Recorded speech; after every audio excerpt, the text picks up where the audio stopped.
Assalamualaikum warahmatullahi wabarakatuh. Perkenalkan, nama saya Sintari. Saya dari kelas 01 TPLP 017 dengan NIM 241011400677. Di sini saya ingin mendeskripsikan jenis dan fungsi komponen atau hardware utama dalam sistem komputer. Yang pertama, menjelaskan komponen dan tujuan dari Central Processing Unit atau CPU. Pengertian CPU. CPU, Central Processing Unit, adalah unit pemrosesan pusat dalam sebuah komputer yang berfungsi sebagai otak dari sistem komputer. CPU bertugas untuk menjalankan instruksi dari perangkat lunak atau program yang dijalankan di komputer. Fungsinya mencakup mengelola data, melakukan perhitungan, dan mengontrol berbagai komponen lain dalam sistem komputer. CPU terdiri dari beberapa komponen utama, yaitu ALU, Arithmetic Logic Unit, bertanggung jawab untuk melakukan operasi aritmatika dan logika. CU, Control Unit, mengatur dan mengendalikan aliran data dalam komputer.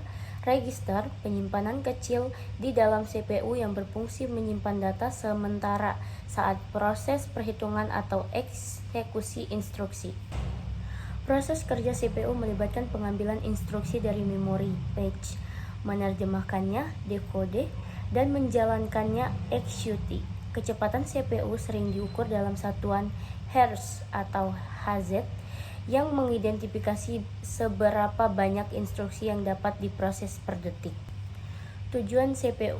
Tujuan utama CPU adalah untuk menjalankan instruksi dan melakukan pemrosesan data yang diperlukan untuk menjalankan program atau aplikasi pada komputer. Secara lebih rinci, tujuan CPU mencakup hal-hal berikut. 1. Menjalankan instruksi program. 2. Mengelola perhitungan dan logika.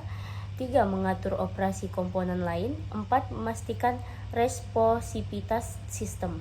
Dengan kata lain, tujuan CPU adalah untuk memastikan bahwa semua instruksi program dapat dijalankan secara efisien dan komputer dapat berfungsi sesuai dengan kebutuhan pengguna.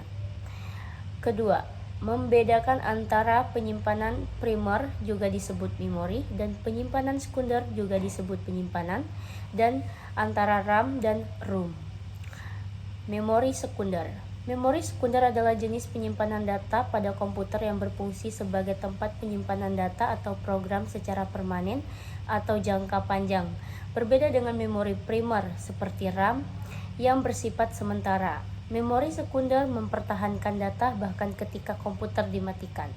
Beberapa contoh memori sekunder meliputi hard disk drive atau HDD, solid state drive SSD, flash drive USB, optical disc atau CD atau DVD. Kelima, memory card. Memori sekunder memiliki kapasitas yang lebih besar dibanding memori primer, namun akses datanya cenderung lebih lambat. Memori primer. Memori primer adalah jenis penyimpanan data yang berfungsi untuk menyimpan data dan instruksi sementara yang sedang diakses atau digunakan oleh CPU. Memori ini beroperasi dengan kecepatan tinggi yang sangat tinggi. Untuk memastikan komputer dapat menjalankan secara efisien, memori primer bersifat sementara, volatil. Artinya, data di dalamnya akan hilang ketika komputer dimatikan. Contoh memori primer antara lain. Yang satu, RAM, Random Access Memory. Kedua, cache memory. Ketiga, ROM, Read Only Memory. Memori primer memiliki peran penting dalam kinerja komputer karena menyediakan ruang untuk menyimpan dan mengakses data yang membutuhkan CPU secara cepat. Sekian penjelasan dari saya akhiri. Wassalamualaikum warahmatullahi wabarakatuh.